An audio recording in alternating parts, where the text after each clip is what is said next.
सुन रहे हो, ये महान कृपा मानो माता भगवती की। अब चलते हैं कृष्ण की ओर। कृष्णेश्वरी मैया की है।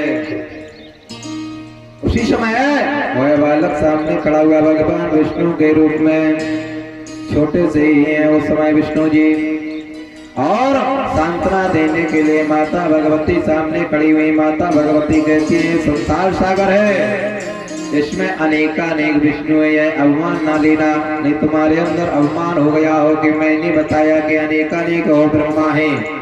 जितने रोम रूप हैं व्यक्ति के मानव के शरीर में उतने ही ब्रह्मांड है, उतने ही ब्रह्मांड में एक एक ब्रह्मा है, और एक एक ब्रह्मा के 101 ब्रह्मांड हैं, उनकी वह ब्रह्मा रखवाली करते हैं।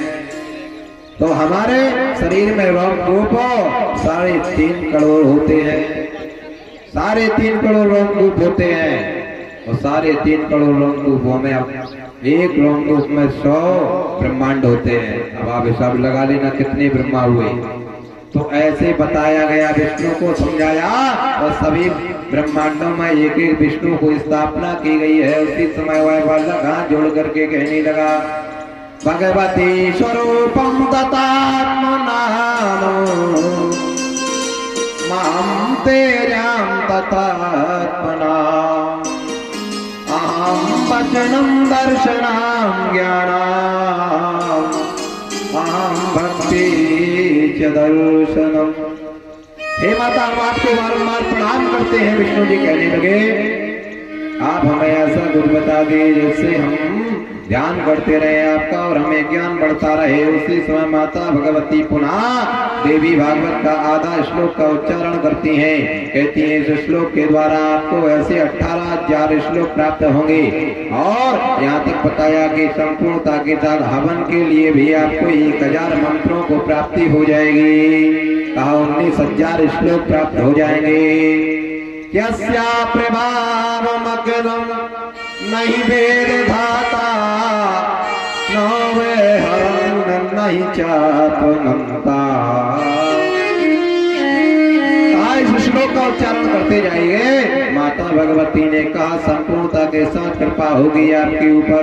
ऐसा कहकर के माता भगवती अंतर ध्यान हो जाती है। बोलो सिद्धेश्वरी मैया की जय। उसी समय विष्णु एकांत में बैठ करके माता भगवती के नामों का उच्चारण करने लगते हैं। आदि शक्ति माँ देव भवानी, आदि शक्ति माँ देवी भवानी, आदि शक्ति माँ देवी भवानी।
मैया की जय। उसी समय माता भगवती का ध्यान करने लगते हो। इधर क्या होता है?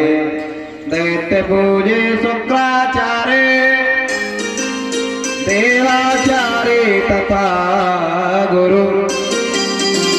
देवताओं के गुरु बृहस्पति भगवान के पास पढ़ रहे सुखदेव जी महाराज की संपूर्ण विद्या हुई। उसके बाद सुखदेव जी महाराज अपने पिता के पास चले आते हैं और वेद व्यास जी से कहते हैं कि हमने संपूर्ण विद्या को प्राप्त कर लिया है, अब हम माता भगवती के चरणों में रहेंगे। उसी समय वेद व्यास जी कहने लगे, अब समय बीत रहा है, आप विवाह कर लीजिए। विवाह कर लीजिए तो संपूर्णता के साथ हमारा जीवन सुखमय होगा। उसी समय वेद व्यास जी को मना करने लगते हैं। सुखदेव जी महाराज कहने लगते हैं, मुझे विवाह नहीं करना चाहिए। सुखदेव जी महाराज मना करने लगते हैं। उसी समय वेद व्यास जी सोच रहे हैं, अगर पुत्र का विवाह नहीं किया तो यह पता नहीं मार्ग न बदल दें।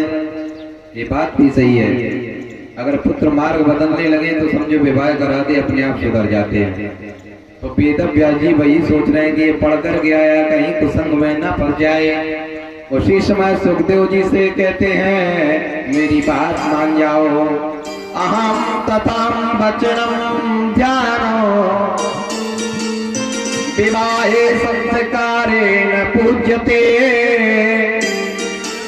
ज्ञानेन तत्फलं रूपं दीक्षामंत्रेण सिद्धतः। कितनी सुंदर बात आई है। कहा है 16 संस्कारों में विवाह संस्कार भी बताया गया है। कहा विवाह करना बहुत अनिवार्य है बेटा। विवाह कर लोगे तो बहू आ जाएगी, बहू आ जाएगी तो मुझे सुख होगा, मुझे सुख होगा। तो पितृ देवता आहुतियां ग्रहण करने लगते हैं और पितृ देवता पिंडदान ग्रहण करने लगते हैं। कैसे? बोले जैसे दीक्षा मंत्रेणो सिद्धेनो, जैसे दीक्षा मंत्र सिद्ध है। कहा जब तक दीक्षा मंत्र ग्रहण ना किया जाए तब तक पूजा कोई ग्रहण नहीं होती है। ऐसे ही कहा गृहस्थी मार्ग में अगर विवाह ना हो तो वह संस्कार अशोभनीय माना गया है परिवार में। कहा 16वां संस्कार में यह विवाह संस्कार भी जुड़ा हुआ है। कहा विवाह करना बहुत अनिवार्य है, पर इधर उधर बातों को टहलाते हुए सुखदेव जी महाराज कहने लगे, हम विवाह नहीं करेंगे। पिता पुत्र की बहुत बहस छिड़ जाती है विवाह को लेकर के। कहने लगे, अहम भक्तिम तथा ज्ञानम विवाहे नापि चिंतयेत अत्र पृथ्वी भ्रमणेन अहम विवाहेन सिद्धतः। कहा पिताजी विवाह करना एक सिद्ध नहीं माना गया है पुरुष को। एक पुरुष को विवाह करने के बाद कोई पदवी प्राप्त नहीं हो जाती है। ऐसा सुखदेव जी समझाने लगे वेद व्यास जी को। व्यास जी कहने लगे, मुझे पता है पर करना पड़ता है, क्योंकि यह संसारिक जीवन है। भरा बुला कहेंगे लोग, भरा बुला लोग कहेंगे, पता नहीं क्या क्या आपके ऊपर शब्द बोलेंगे लोग जब उम्र बढ़ जाएगी। फिर भी वेद व्यास जी बता रहे हैं पर सुखदेव जी नहीं मान रहे। सुखदेव जी कहने लगे, कैसे काम किया जाए? तो सुखदेव जी ने क्या काम किया? बहुत सुंदर काम किया। सुखदेव जी सोच रहे, हम तो एकांत में माता भगवती के चरणों में पहुंच गए। पर व्यास जी महाराज पीछे से चल देते हैं। पुत्र का मोह बहुत बड़ा बताया गया है। पुत्रस्य जन्मं तथात्मज्ञानम् पुत्रस्य चात्मशोभनम् पुत्रस्य चात्मजीवाम् पुत्रस्य चात्मजन्मनः। कहा जन्म के जैसा पुत्र होता है, जैसा सुख प्रतीत होता है, वैसा मुझे पल पल होता है। पर आज यह वाणी सुनने पर इतना कटु लग रहा है कि जैसा पुत्र के न रहने पर दुख प्राप्त होता है। कहा विवाह तो करना होगा, ऐसा समझाया। सुखदेव जी नहीं मान रहे हैं तो एकांत में बैठ जाते हैं। एकांत में बैठ जाते हैं, उसके बाद क्या बनता है, वेद व्यास जी गुरुदेव के पास पहुंच जाते हैं। वेद व्यास जी अपने पुत्र को न समझाने पर गुरुदेव के पास पहुंचते हैं। दैत्य पूजे शुक्राचार्य देवाचार्य तथा गुरु। जब कोई बात बिगड़ जाती थी दैत्यों की तो शुक्राचार्य जी के पास पहुंचते थे, तो देवताओं की कोई बात बिगड़ जाती थी तो अपने गुरु बृहस्पति भगवान के पास पहुंच जाते थे। तो बृहस्पति भगवान के पास पहुंचे, बृहस्पति भगवान ने देख कर के तत्काल कहा, अरे वेद व्यास जी का आना हुआ है, कहो आपका पुत्र कैसा है। और शिक्षा दीक्षा मैंने उसको बहुत अच्छे से दी है, बहुत अच्छा कार्य कर रहा होगा, अच्छे वचनों का पालन कर रहा होगा। यही सोच करके बड़ी बड़ाई की गुरुदेव ने पुत्र की। बड़ाई करते हुए वेद व्यास जी कहने लगे, आपने शिक्षा ऐसी दी है कि वो एक बात नहीं मानने को तैयार है। कहा क्या हो गया, कहा विवाह संस्कारेण तथा वचनम चामान भवे। सब कुछ बातें मानने को तैयार है, विवाह करने के लिए तैयार नहीं है। विवाह की बात सुन करके कहीं मंदिर में चला जाता है, कहीं तपस्या के लिए कहने लगता है, कहीं बल की ओर चलने के लिए उदित होता है।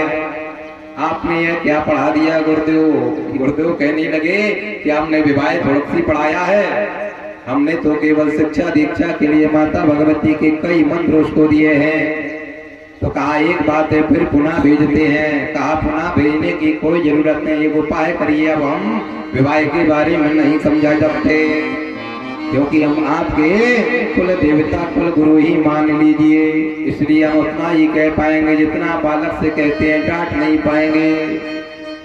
अब आप सीधे हमसे बड़े इस समय गुरुदेव के रूप में विद्या अध्ययन कराने वाले जनक जी हैं, आप जनक जी के पास छोड़ाओ और जनक जी उनको तत्काल समझा देंगे, क्योंकि हम और आप समझाएंगे तो उसको मानने में नहीं आएगी। तो उसी समय सुखदेव जी को समझा करके बुझा करके कहा कि आपको अभी गुरुदेव के पास जाने पर विद्या अध्ययन के बारे में बताया तो उन्होंने कह दिया कुछ अधूरी है, और इस समय सर्वश्रेष्ठ ज्ञाता जनक जी है, जनक जी के पास जाना है आपको पढ़ने के लिए। और गुरुदेव ने बताया है वहां आप चले जाओ तो संपूर्ण विद्या अध्ययन हो जाएगी। ऐसा जानकर के सुखदेव जी कहते हैं, क्या गुरुजी मुझसे झूठ बोल रहे हैं? पर कभी कभी झूठ बोलना पड़ता है।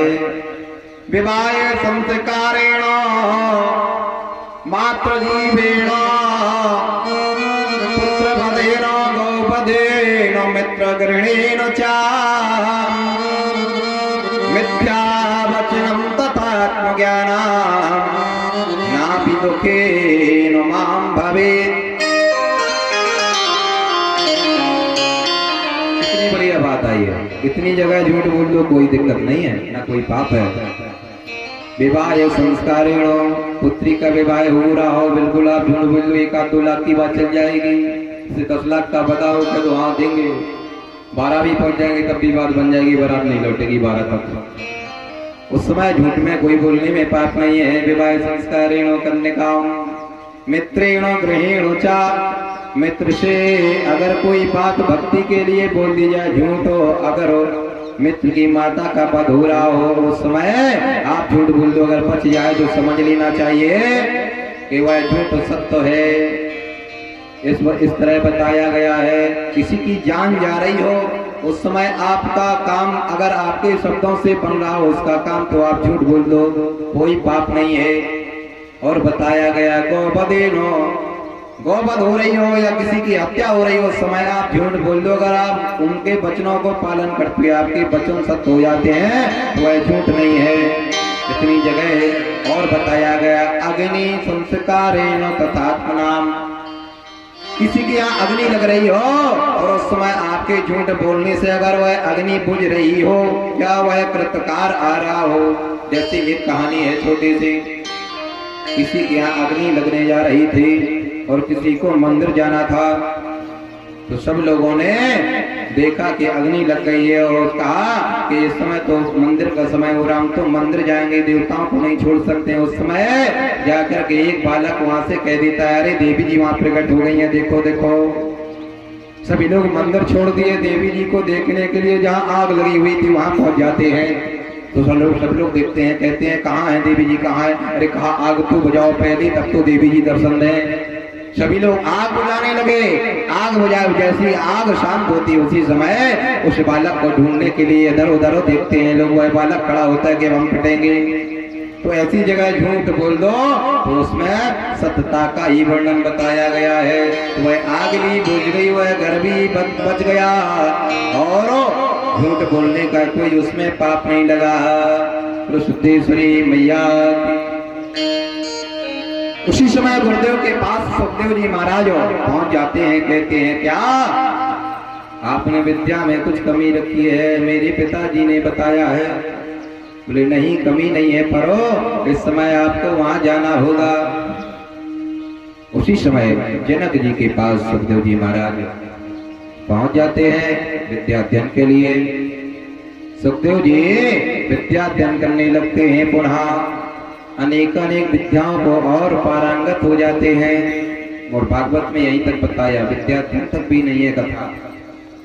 और इधर क्या बताया है? कृतेन विद्यान रूपेण रूपस्य जनकात्मजन्मना जनकराजस्तथात्म शक्ति रूपेण सिद्धति। एक दिन बैठे हुए स्वयं उनके वचनों में ही स्पर्श रूप पे विधा दिया। कहा ये बताओ शक्ति क्या है? कहा महाशक्ति महाभगवती है। कहा उनका भोजन क्या है? कहा उनका भोजन अनेकानेक है। कहा किसके द्वारा संपूर्ण भोजन माना गया है? कहा यज्ञ के द्वारा। तो कहा यज्ञ की देवी कौन है? कहा महालक्ष्मी। तो कहा महालक्ष्मी का यज्ञ करोगे तो फिर कैसे करोगे? कहा किसके साथ करना चाहिए? कहा जोड़े के साथ संपूर्ण बताया गया है। फिर कहा जोड़ा ना हो तो क्या ना करना चाहिए? बोले बिल्कुल नहीं करना चाहिए। बोले कहाँ लिखा? तो उसी समय सुखदेव जी महाराज वह श्लोक बोलने लगे, कहने लगे अहम तथा अहम राजान नैमि राजस्वना मना प्रतवीं तत्मां लक्ष्मी विधाता नाम। कहा वह विधाता ने एक बार महायज्ञ किया था अकेले ही, उस समय यज्ञ पूरा नहीं हुआ था। तब महाभगवती को आकर के जोड़े के साथ माता भगवती और विष्णु ने यज्ञ किया था। उस समय पूरा महायज्ञ हुआ था विश्व कल्याण हेतु। उसी समय जनक जी कहने लगते हैं यही तो हम कह रहे हैं कि ये कि तुम्हारे हाथों से यज्ञ कराना है और उस यज्ञ के लिए पत्नी नहीं है तुम्हारे पास, तो यज्ञ कैसे पूरा हो? ऐसा समझाने पर कहा चलो कोई बात नहीं, आप यज्ञ ना करो, आप यज्ञ ना करो, कोई बात नहीं, कोई और जोड़ा ढूंढेंगे यजमान के लिए। ऐसी बात वहीं पर स्पष्ट रूप में बंद कर दी और गुरुदेव जनक जी वहां से चल पड़ते हैं अंदर की ओर, कुटिया की ओर। और वह बात दिमाग और मन में बैठ जाती है सुखदेव जी के। कहते हैं ऐसी कोई बात है तो हम अब जोड़ा बना करके ही रहेंगे। देखिए इतने दिन से समझा रहे उनके पिता वेद व्यास जी, नहीं आया समझ में। गुरुदेव ने समझाया, बृहस्पति जी ने, नहीं आया समझ में। पर जाकर के राजस्व तथात्म जनकस्य बाहुबल सचेतना। राजा लोग जो होते हैं, विद्वान लोग जो होते हैं, परस्पर एक दूसरे में शब्दों को निवारण करते हुए विदा देते हैं तो अपने आप समझ में आ जाता है। जनक जी रात भर नींद नहीं आई। जनक जी के पास सुबह प्रातः ही पहुंच जाते हैं और आगे बैठ जाते हैं विद्यार्थी के रूप में। कहा यज्ञ प्रभु कब होना है? कहा यज्ञ की तैयारी प्रारंभ हो गई है।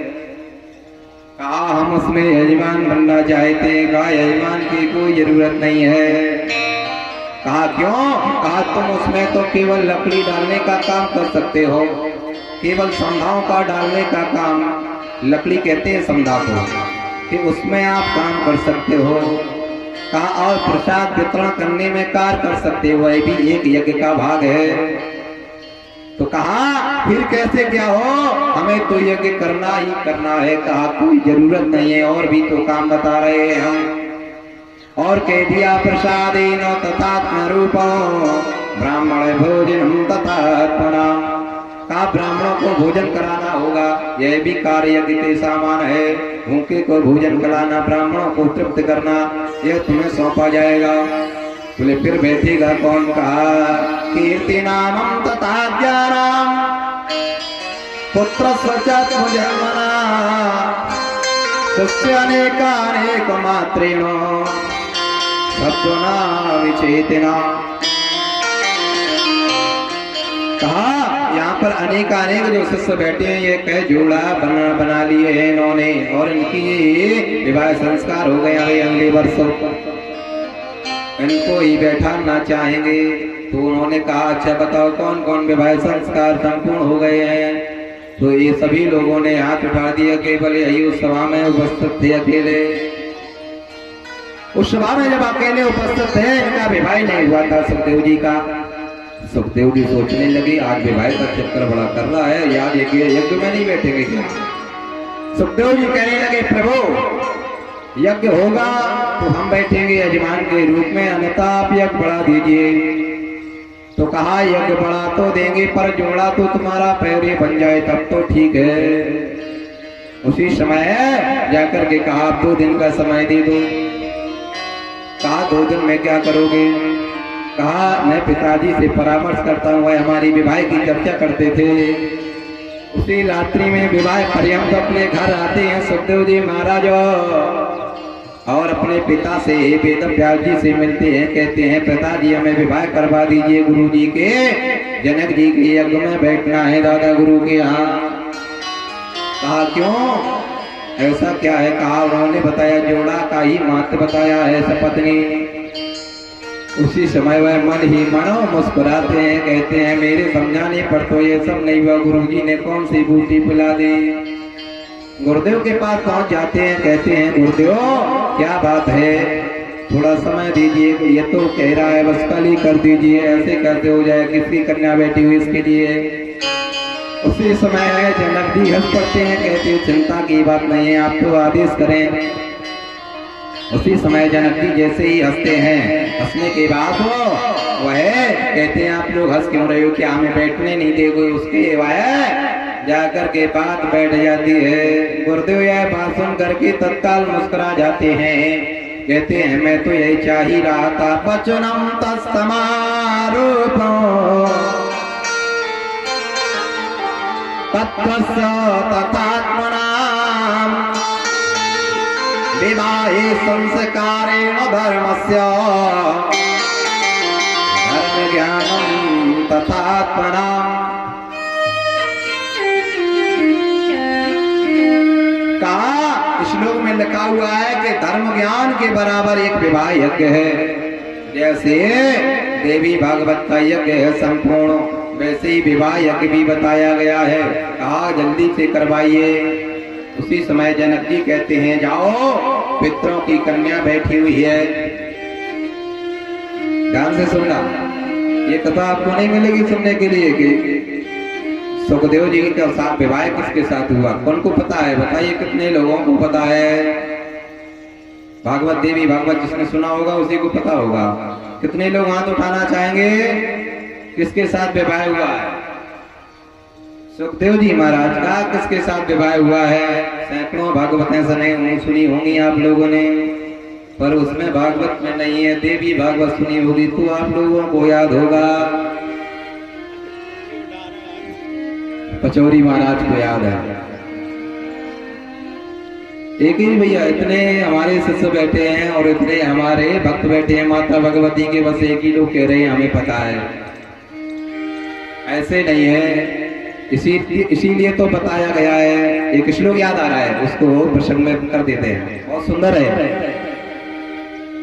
चाणक्य जी ने लिखा है, देशाटनम पंडित मित्रता च बारांगनाराज सब प्रवेशा अनेक शास्त्राणि विलोकितानि चातुर्मूलानि वसन्त पंचो। ये व्यक्ति को जीवन में काम आने वाले अर्थ है।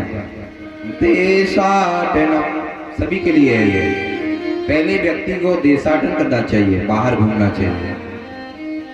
पंडित मित्रता च, पंडितों से मित्रता करना चाहिए। अब पंडितों से मित्रता क्यों करना चाहिए? विद्वाना सा भवती चा पंडिता, वह विद्वान होते हैं तो कुछ न कुछ मिलता है। जो विद्वान होता वही पंडित बताया गया है। तुम पंडित परमार्थ ज्ञाता, जनक जी को पंडित कहा गया इसीलिए। देशाटनम पंडित मित्रता च, पंडितों से विद्वानों से मित्रता करना चाहिए, बहुत जरूरी है। पंडित मित्रता च पारंगना, वेश्याओं की सभा में बैठना चाहिए। कहो क्यों? क्योंकि बताया गया है वहां से आपको ठुमका लगाना आ जाएगा। अगर कभी नाचना पड़े तो आप अकेले तो नहीं खड़े रहोगे, तो समय लगा तो दोगे। और बताया उन्होंने पारांगनाराज सभा प्रवेशा, कहा उनके पास जो मोहिनी मंत्र होता है, जो राजा लोगों को वह मोहित कर देती है, वह गुण को खींच लेना चाहिए अपने तरफ। उनकी सभा में बैठकर के यह करना है आपको जीवन में जीने की, उनकी संगति में लग जाना। पारांगनाराज सभा प्रवेशा, राजाओं की सभा में बैठना चाहिए, बड़े आदमियों की सभा में बैठना चाहिए। पारांगनाराज सभा प्रवेशा अनेक शास्त्राणि, अनेक शास्त्रों का विलोकन करना चाहिए, पढ़ना चाहिए। एक शास्त्र से कुछ नहीं होगा। अनेक पुराणों की कथा सुनना चाहिए, ये पुराण से कुछ नहीं होगा। कैसे? जैसे अभी इतने लोगों में केवल एक लोग मिल रहे हैं हमें जो बता पा रहे हैं कि सुखदेव जी का विवाह किसके साथ हुआ, क्योंकि आप लोग ज्यादातर भागवत सुनते रहते हो, तो वही आपको जो है याद है कि सुखदेव जी बस केवल भक्ति में चले गए, बन की ओर चले गए, मोह हो गया, और पिताजी पुत्र पुत्र कहते रहे। बस यहाँ तक है भागवत जी में वो कथा। देवी भागवत में संपूर्ण बताई है सुखदेव जी के लिए। उसी समय कहा कौन सी पुत्री है, कौन सी पुत्री है, उसके साथ विवाह होगा। जनक जी बताते हैं कि जब पितरों की कन्या पिबरी के साथ इसका विवाह होगा, और वह कन्या बैठी हुई है, और जैसे ही आप पितरों से कहोगे वह कन्या आपको दे देंगे। और अभी चले जाओ, इस समय नक्षत्र भी चल रहे हैं, नक्षत्र निकल जाएंगे तो विवाह करना शुभ नहीं होता। अगर होगा भी तो गंधर्व विवाह करना होगा। गंधर्व विवाह कोई सुखदायक नहीं होता, केवल अपने आप के लिए होता है। इसलिए आपको संसारिक सुख देना है, इसलिए विवाह नक्षत्र के अनुसार ही करना होगा। विवाह नक्षत्र के अनुसार अगर आपका विवाह होगा तो ये पक्का वादा है, विवाह टूट नहीं सकता है, इसमें कोई संशय नहीं है। विवाह संस्कार के नक्षत्र भी बताए गए हैं। रोहिणी युक्त रेवत्या मूलम स्वाति मृगो मघा अनुराधा च हस्ति विवाहे मंगल प्रदा। इन नक्षत्रों के नाम है, इन्हीं नक्षत्रों में विवाह होना चाहिए। रोहिणी युक्तो तीनों उत्तरा, रोहिणी युक्त रेवत्यो रेवती, रोहिणी युक्त रेवत्यो मूलम मूल स्वाति मृगो मघा और अनुराधा। हस्त विवाहे हस्त नक्षत्र भी लिया गया। अनुराधा चास्ति विवाहे मंगला प्रदा। इन नक्षत्रों में अगर विवाह किया जाएगा तो मंगल को देने वाला होता है। अलग अलग महीना भी बताए गए हैं। मांगे धनवती कन्या विवाहे सुखदा भवे, वैशाखी च तथा ज्येष्ठे पत्युरत्यंत वल्लभा। वैशाख या जेठ के महीने में अगर आप अपना विवाह करेंगे तो आपका पति पत्नी में विशेष प्रेम रहेगा। मांगे धनवती कन्या, अगर माघ के महीने में होगा तो वह कन्या बहुत धनवान हो जाती है अपने पिता के यहाँ जाने के बाद। ऐसा बताया गया महीने के लिए। और इसी में और एक श्लोक बताया गया है, मां शांते मृगते कन्या तिथ्यांते शात पुत्रणे, नक्षत्रांते भवेत् मृत्यु क्या मृत्युमान भवेत्। ये विशेष ध्यान देना पड़ता है विद्वानों को। मां शांते मृगते कन्या, मास के अंत में अगर कन्या का विवाह परिक्रमा पड़ जाए तो कन्या संपूर्ण आयु नहीं जीती है। मां शांते मृगते कन्या तिथ्यांते स्यात् पुत्रणी, तिथि के अंत में अगर परिक्रमा की जाती है और विवाह हो जाता है तो वह कन्या का विवाह जब हो जाता है तो निपुत्री रहती है, कोई संतान नहीं होती है। तिथ्यांते स्यात् पुत्रणी नक्षत्रांते भवेत् मृत्यु, नक्षत्र का अंत हो रहा हो उसमें परिक्रमा ब्राह्मण लोग पढ़ा देते हैं या पाड़ देते हैं लोग जल्दी में। नक्षत्रांते भवेत् मृत्यु, उस समय बस 6 महीने के अंदर दोनों पति पत्नी की मृत्यु हो जाती है, उसमें संशय नहीं है।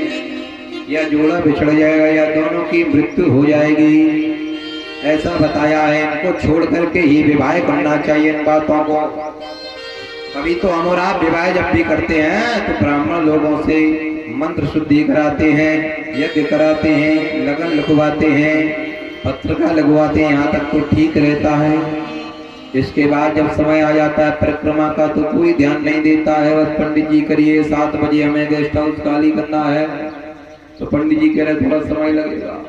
अरे भैया कर दो पंडित जी, कर दो, करना हो कर दो। हम तो हमारे एक पंडित जी थे बहुत जल्दी कर देते हैं, जैसे जो नाव लाओ तो पंडित जी उस उधर जजमान और घाट से जा रहा हो, चलो भैया फेरे दे रहे हो, साथ नहीं चौथा ले लो।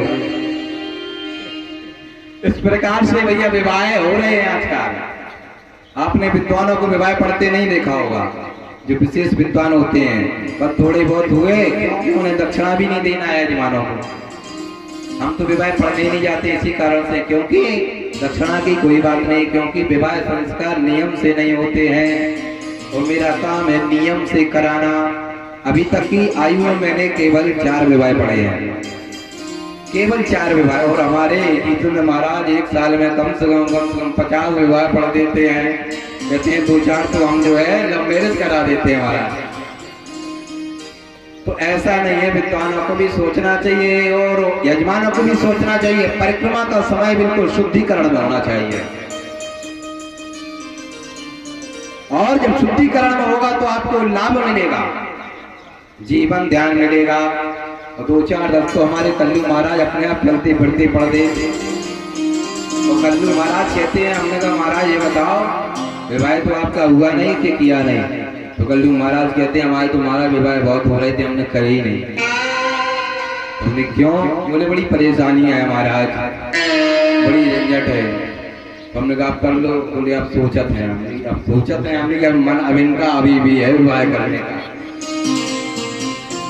बोलो सिद्धेश्वरी मैया की जय।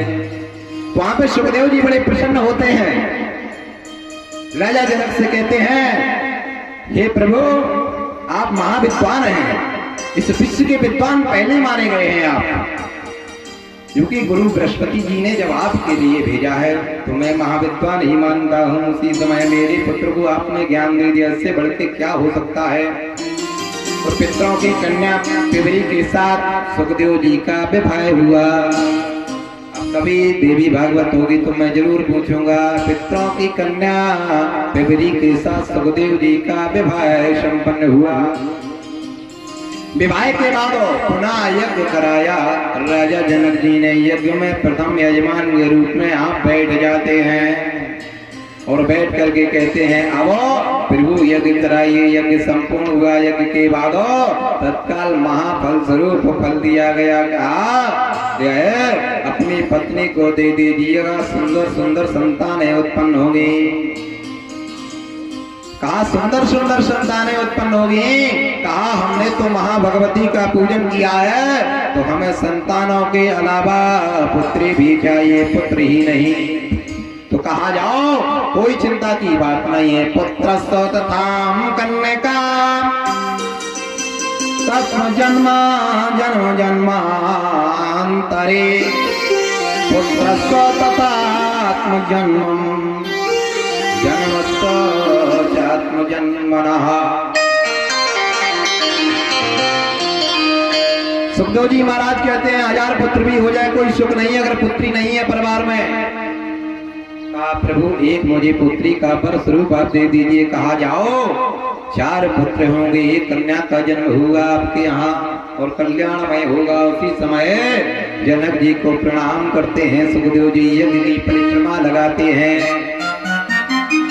और अपने पिता के चरणों में समर्पित हो जाते हैं और कहते हैं हम आज से आपकी सेवा में संपूर्ण रहेंगे। उसी समय सुखदेव जी घर की ओर चल देते हैं। गुरु सिद्धेश्वरी मैया की जय। तो एक बार सुंदर सा भजन उसके बाद बताते हैं इनके विवाह के बाद संतानों के नाम एवं इनकी कन्या का नाम क्या हुआ, किस प्रकार से इनका जीवन रहा सुखदेव जी महाराज का।